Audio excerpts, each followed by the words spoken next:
What's up? This is Toolman. And I'm Behr Witness. And we are the Hallucination. And you're listening to the Indigenous Setlist.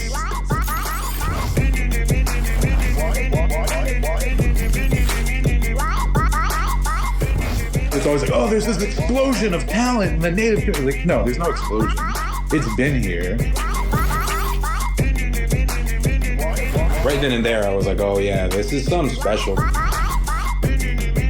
Man, I don't like dance music at all, but I love what you guys do.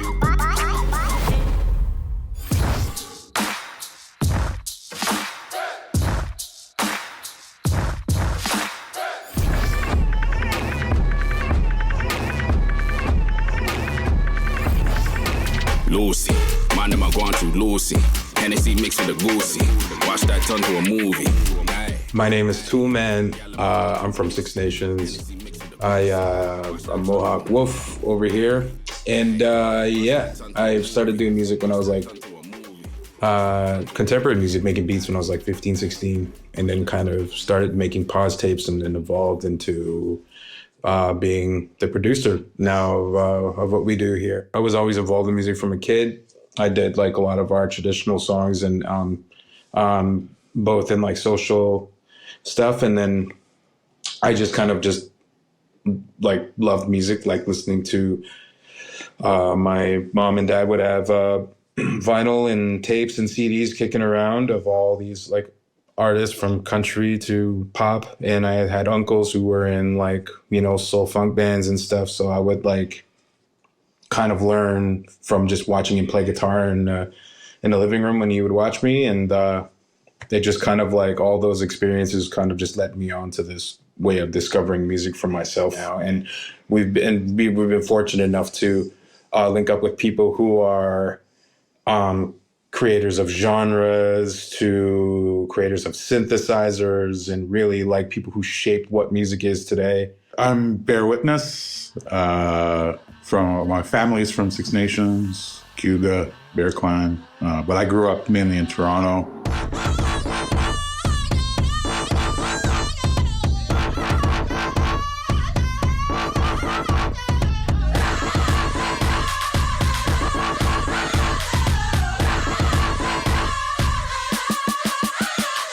For me, music has been an obsession or hyper fixation of mine, listening to music for as long as I can remember. Like some of my earliest memories are I got given a little tape deck of like sitting in my bedroom alone, like listening to tapes and stuff. And I come from an artist family.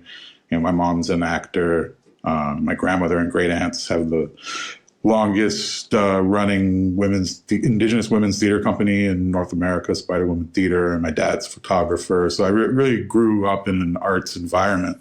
And doing that, you know, they recognized my interest in music and right away started trying to get me, taught in music, to start learning music. And it was very quickly something that I didn't have a lot of aptitude for, actually like learning and playing music.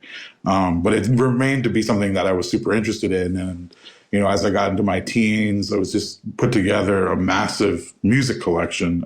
And with that, you know, just really interested in soaking in as much knowledge as I could about music creation and the people behind music and all of that. You know, I was big on liner notes and those sort of things. And like I was the guy who would show up at the party with a book of CDs and take over the stereo. And then kind of when my friends were in university, going and hanging out in university towns, met some DJs. One guy in particular who just sat me down and taught me the basics. You know, it was that like, this is how you press play on the record. This is where the 1 and the 2 is, and match those up with this pitch. You know, and then just left me in the room with it. But very quickly realized that DJing is the thing for somebody like me who has this knowledge of music and understands music from the outside looking in, you know, and it was able to put all of that knowledge to work in my DJing. And then just being like two native dudes in art, you know, and like musicianship, like we were on our both separate journeys pretty much, like, and led to us being in the same spot at the same time. And I was able to catch the show.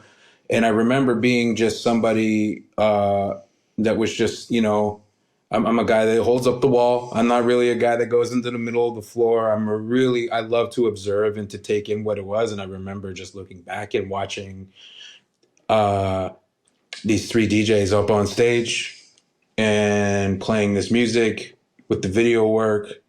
And I remember looking at the crowd.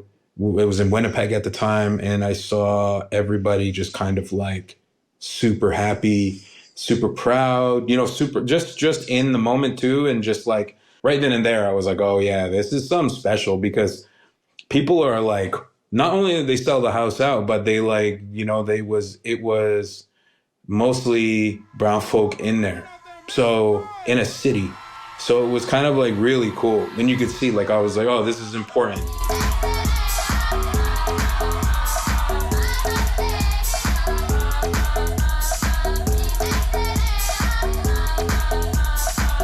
There was a wild realization a few years back, like right when we started touring after COVID, that there was an added responsibility to what we do. We were talking about the cultural responsibilities we feel. The added responsibility, or the added kind of beautiful thing that it started happening, is that people come to our shows as a safe place to release. That people, and we'd look out at the crowd and you'd see somebody laughing, somebody like crying, somebody, like dancing, like it was all happening at the same time, and realize that all of that was a release. And that part of our responsibility now is that we're bringing that space for people, and that extended to be not just a place for Indigenous people, but a place for everybody who are feeling that frustration, who are feeling that pressure, who are feeling that need to have that release among people who would support them through it. Mm-hmm. And I don't just mean us. I mean our audience. Like that's our audience is like always been amazing. Like right back to like our early days when we were dealing with people showing up in red face and stuff. At a point, it wasn't something we had to address anymore. It was like, no, our audience is going to course correct you if you show up. So it's always been like that strength of our crowd. We played Coachella and, we're worried about seeing headdresses and those sort of things.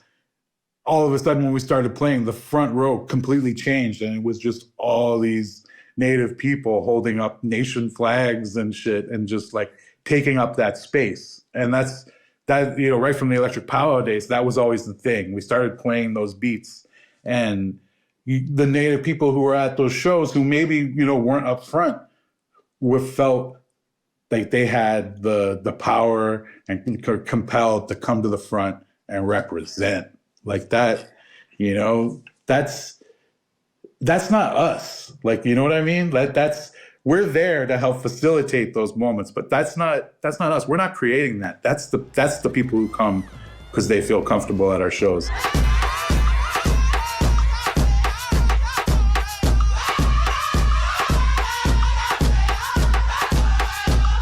And then we found out that I grew up with his family. So I'm actually like super close with his uncles and cousins. So it was like, it was weird. And me and Behr's relationship a lot of times has that kind of weird connection that we've never known each other or knew about each other. Well, we knew about each other, but never like met. So getting to know each other, it started from like that seed of like, oh, this feels familiar. Like a lot of time, okay, like it's not like we're on autopilot or anything like that, but when you're on the journey of this musical journey that is our journey, or this just your life journey, actually, like when you're on it, you kind of just have to let the world take the wheel, and like wherever you're meant to be, you're meant to be, kind of thing. And I actually made it a point when I came up that I was like that. I wanted to be a producer that just happened to be Native. I wanted to get into rooms and maybe let other people in through the back. But like at the time, like it wasn't like, I had a lot of like family that were Indigenous musicians, and a lot of them never, broke past the reserve, really. The years of being exposed to and performing and singing and whatever, doing stuff on a traditional level, it seeps into the melodies of the music. That's what I was going to say, is like the cultural part was easy when Doman joined, because he grew up in the culture. He very much, had the background to understand the way that we have to treat powwow music when we work with it, that there is a respect for it. There's a respectful way to treat those vocals, and that all of this has to be dealt with a certain level of care because it is our culture, and our cultures have been appropriated and mistreated at every turn in this colonial reality that we're in. Like me growing up again with my family in the arts, I was always taught that any art that you make as an Indigenous person is Indigenous art, regardless of the content. But we don't have the privilege as Indigenous people to just be artists, because the world is always going to see you as an Indigenous person. And that's going to be something that it's going to be put on you, whether you want it there or not. That's very much the history of it, right? Is like right now, it's always like, oh, there's this explosion of talent in the Native community. Like, no, there's no explosion. It's been here. We didn't come out of nowhere. We came out of a history. You know, Tim and I, both of us in our family, in our community, a history of very, very talented people that, like you said, don't get anywhere because of their indigeneity, right? Because of those things. That's exactly what held them back. We came around at a moment in time where the world was willing to start listening. I came into the group at a time when there was an opportunity to record a powwow group live. That collaboration was life-changing because then we realized when we were sitting in the room writing a song with the group, it changed the way it changed something within the way that we were making stuff at the time, our DNA at the time. We've never looked back since. We choose like a powwow group, seems like every couple of years, to like work with and produce and record and all that stuff. And it's been a way that we've done things from that point on. Our whole career is based off of collaboration.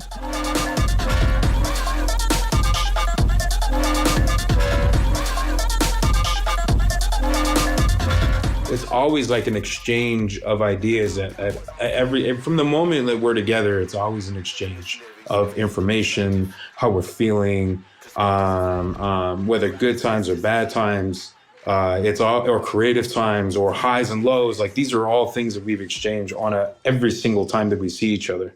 We're both two people that love to be in the background. Yeah.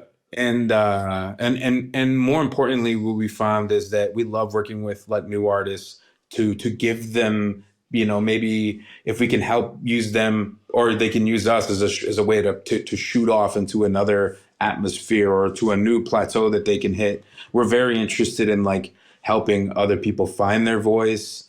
And but most times, yeah, we just we're not saying nothing. We're just helping helping. We love to help other people get there. When he goes left, I go right, but we make a circle together. Yeah, that's true. We went to use this legendary synthesizer called Tonto. It's now located in NMC. Tonto is it's been a synthesizer that's been used with Gil Scott Heron, Stevie Wonder, Zapp, Parliament. Like it's been around for a while. Really shaped the sound. It's really a spaceship. If you can look into it, it's really, really cool. I don't know how it happened, but me and Behr were both working knobs at the same time on this thing because it's humongous. First of all, it's like there's enough room for probably like about 6 people to be inside this concave synthesizer. And what Malcolm said was everybody wanted to play the keyboard whenever he worked with people like in the 70s with this. Nobody wanted to play the machine. What he got so excited and like giddy about was he's like, this is what I made it for. This is the dream I had 50 years ago when I was designing this, was that people would play the Tonto. And it just took that much time, 40 or 50 years, for the workflow of the artist to catch up with his dream. And for him to kind of at the end of the session kind of be like, you guys are now a part of the Tonto Expanding Headband.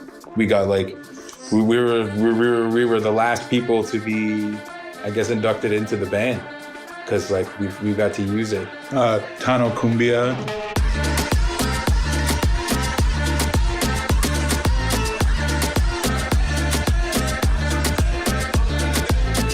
That song with El Dusty or Cumbia Powwow joint. Yep.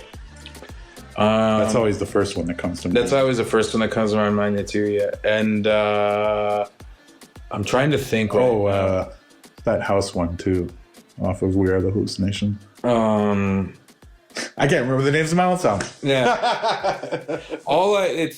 It's because we've been creating a body of work right now that's spanning like 8 years, pretty much. And every now and then we'll release one of those songs that we've made in that time, and there's like a big chunk of them has been we've have Tanto on the record.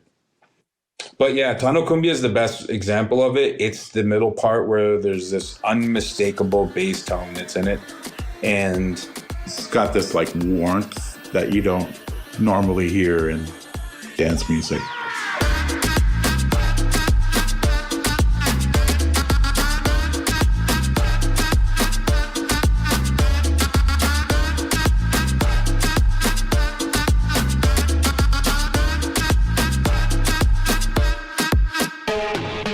And more importantly, what makes it so special to us is that Malcolm created the patch. So it's like watching a guy, you go on a synthesizer nowadays on the computer and you just click a patch and boom, it's done. And and you're using it. This guy took he was there before we got there, and he'd been working on it for 2 hours, that kind of thing.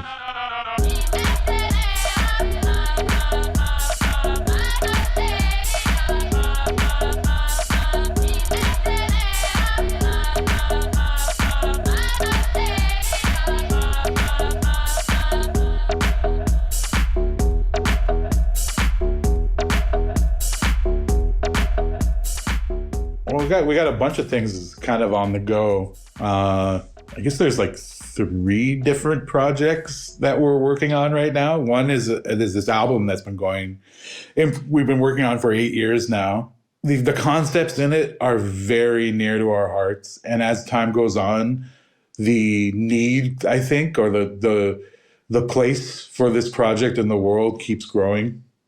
We kind of over COVID times really looked at ourselves a lot and looked at what we wanted to put out into the world, and decided, the number one thing we needed was more love.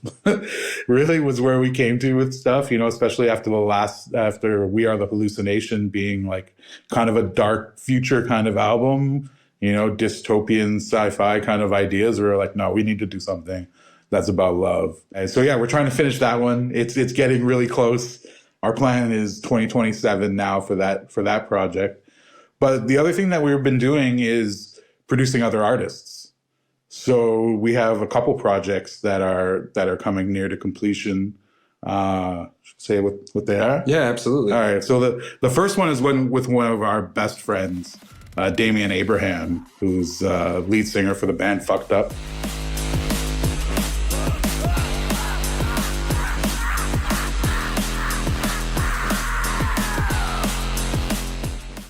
Hardcore band from here in Ottawa. We did a tour with them. We did an awesome tour with them a couple of years ago where we brought them on the road with us and live wrestling. We did no ring wrestling as the opening act.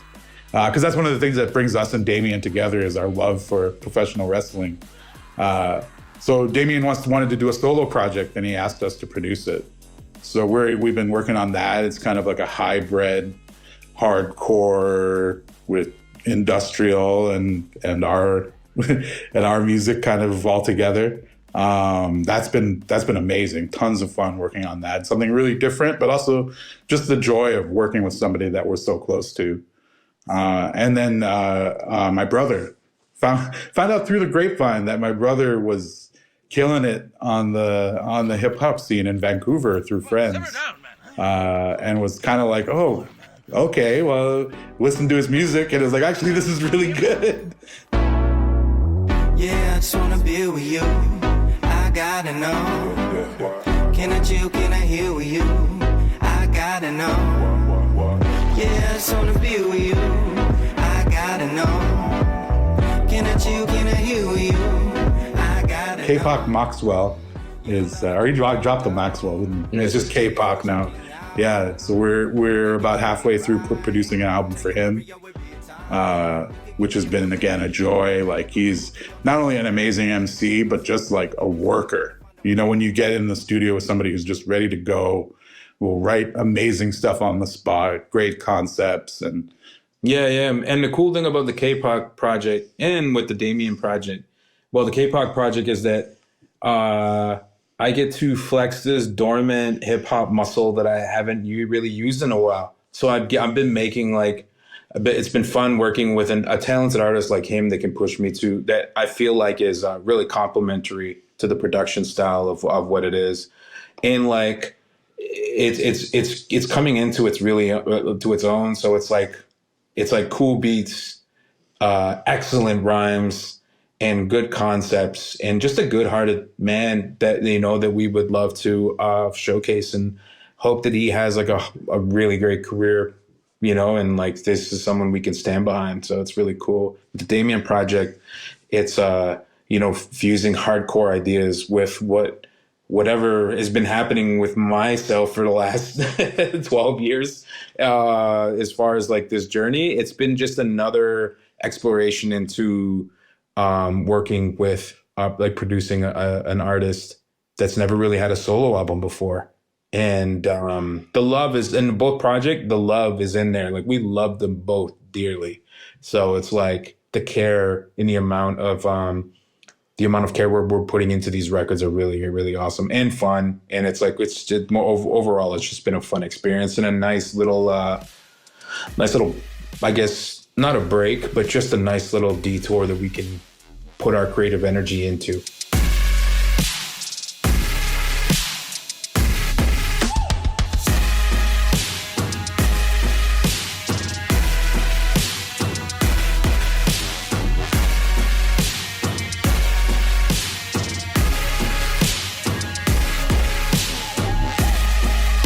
From the creative standpoint, everything is working together in harmony and influencing what we've been doing, like, off and on. But I think the cool thing about being a producer too also is that, it's nice just to have these different projects to work on so we know where each of these things could land. And it's been really cool as an exercise and learning too, because we're constantly learning new things and new techniques, and new stuff always comes out. Maybe like we were talking about, working with Tonto was like a huge like detour from like the future and going back into the past, and using something like that where some of these creative ideas from the future come from, really. And we have a big thing with the group of being like paying homage to the past a lot. Like, we really pay homage to the things that we were shaped on, from artists to to synthesizers now. And it's just a constant thing. Like, I think that we always look back at our influences and our mentors, and that they help shape what our decisions are in the future now. And someone as awesome as John has actually like let us like roadmaps. John Trudell, who like led us roadmaps to what we're doing now. We're discovering things that he said way back in the day to us, becoming relevant now. I think like it's kind of weirdly natural for us to be working with a punk group. Like, there's something very punk in the attitude of what we've always been, take us or leave us. This is who we are, and we're not gonna compromise that for anything. There's a lot we're not willing to sell in what we do. And I think people have always linked us to that, like, early days of hip hop. And, and when punk and hip hop and all those things were kind of coming out of the same place, we kind of exist somewhere in there, but in dance music, dance music as resistance has always been part of the philosophy of what we do. So I think from an attitude standpoint or a message standpoint, it's just really natural.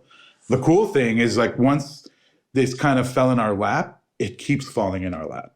And all of a sudden we have this chunk of like metal and hardcore songs that we've worked on with people. You know, the first thing with Fucked Up, we did a couple covers with them.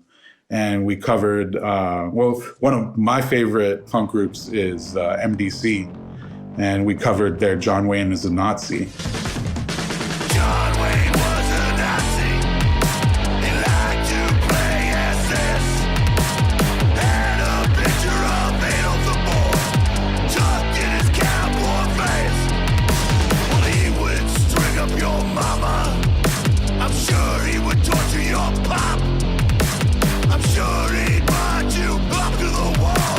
I'm sure he'd hang you by your left ball. He was a Nazi, not anymore. He was a Nazi, last even the score. He was a Nazi, but not anymore. He was a Nazi. And I remember telling Damien we wanted to do that, and the band was kind of like, well, why do they want to do that song? You know, and then I think it became apparent really quickly why we wanted to do it.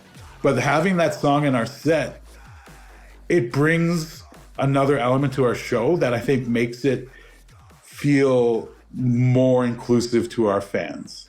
Because we've always had those fans who come to shows and they're like, man, I don't like dance music at all, but I love what you guys do. Yeah, I like metal and I like hardcore, but you guys are cool. So to have elements like that I know that we've always had people who love that kind of music at our shows, to be able to include that and know that that's part of the puzzle that puts together who we are.